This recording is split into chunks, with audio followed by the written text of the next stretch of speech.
Manolotra ny araba rapijerajana amin'ity takarivan'ny alatsinainy farany amin'ity taona telo amby folo amby roa arivo ity tonga sondray ato anatin'ny fotoanany fampahalalam-baovao manasanao ihany koa anaraka izany hatramin'ny farany fankalazana ny fetin'ny farany taona sy ny fetin'ny taom-baovao no isany entinao antsika ny mety toetriny andro ao anatin'izay sy ny fiomanana samihafa ihany koa ho an'ireo ivitoerana samihafa izay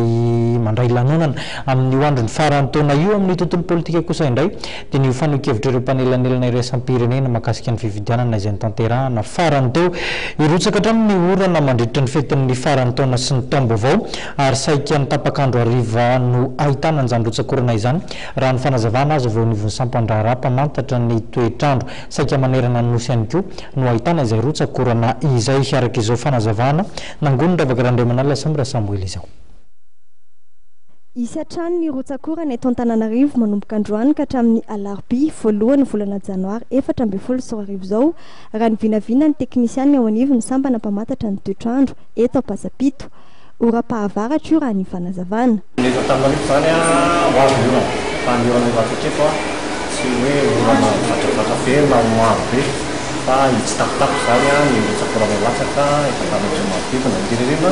ampiakarana na fen'ny fepetra amin'ny maharivo-doza azy kosa ilay andian-drahona atao avaratra atsinana no Madagasikara ka ny salotra ny anarana hoe Bejiza. Tamin'ny maraina teo dia tany amin'ny 700 kilometatra